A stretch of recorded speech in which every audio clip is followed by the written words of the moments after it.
Well, here I am at the Phraya Nakhon cave. I'm already into this adventure for about 380 baht.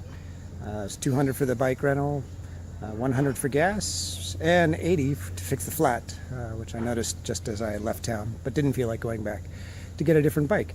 So now I've got another 200 to pay in order to hike up those stairs and head on over into the cave.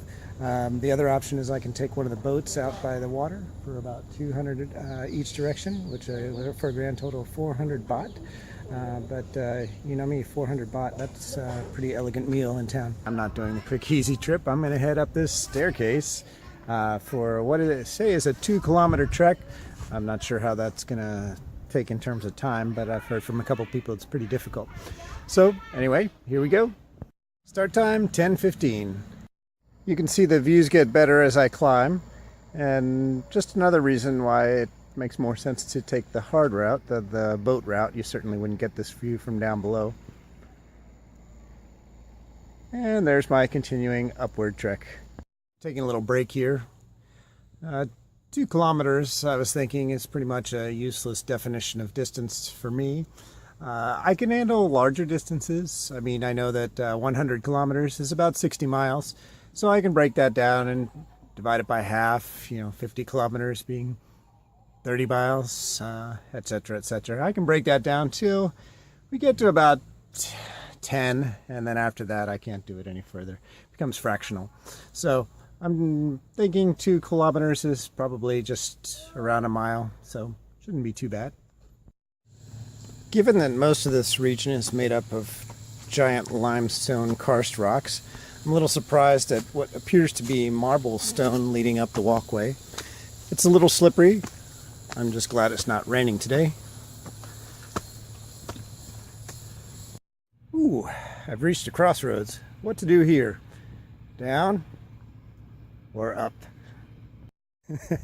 Well, I may have just added an extra kilometer to my trek, but you can see the view is worth it.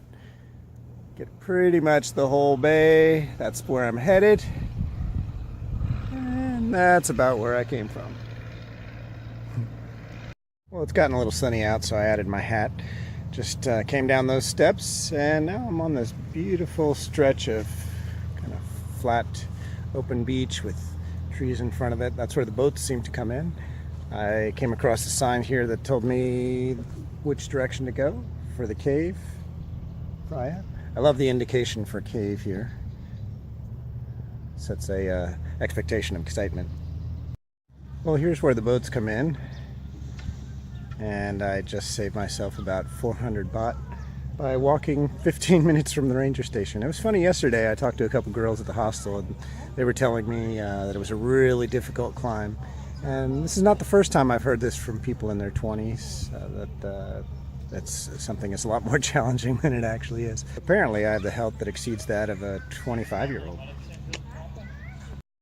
Okay, that's a little more like it. Been trekking upwards since the bottom. I guess that was a false ending I met earlier.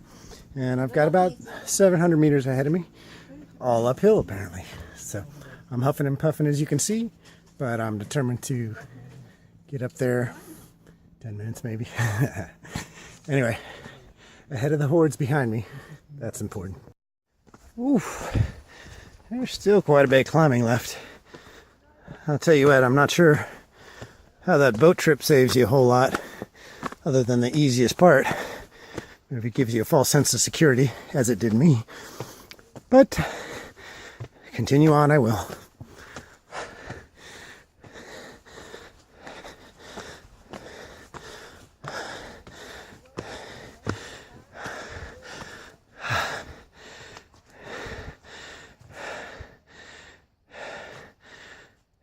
At least there's shade.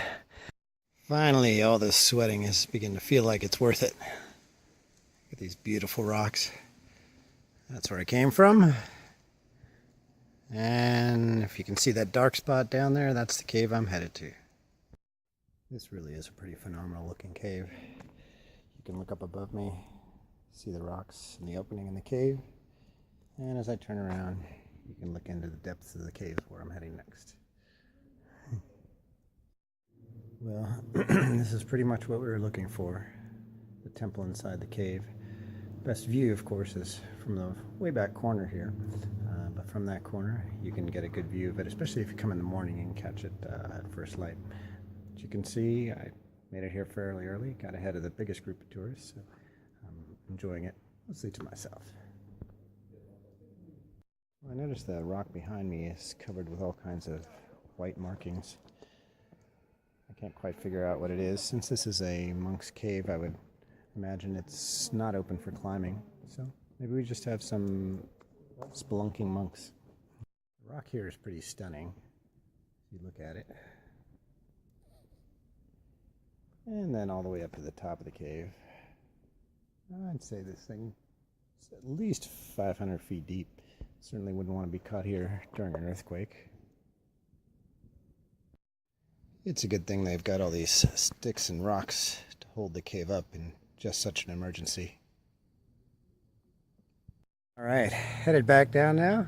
Gonna get down to that beautiful beach I saw earlier. This beach is an unexpected little find on my trip to the national park. It's got some nice waves, overcast sky, but you know, I've had that for the last month anyway. And just nice isolated beach, beautiful shells on the sand making up the beach. So I think I'm gonna grab a little lunch and go for a swim. Nothing like fried chicken and rice and some mystery sauce.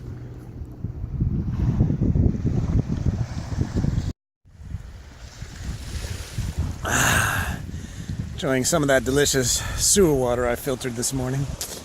It does feel pretty good. It's nice to rehydrate after that little hike. Actually, you can look up the mountain and see where I hiked up and over there first thing this morning. Anyway, so taking a little break.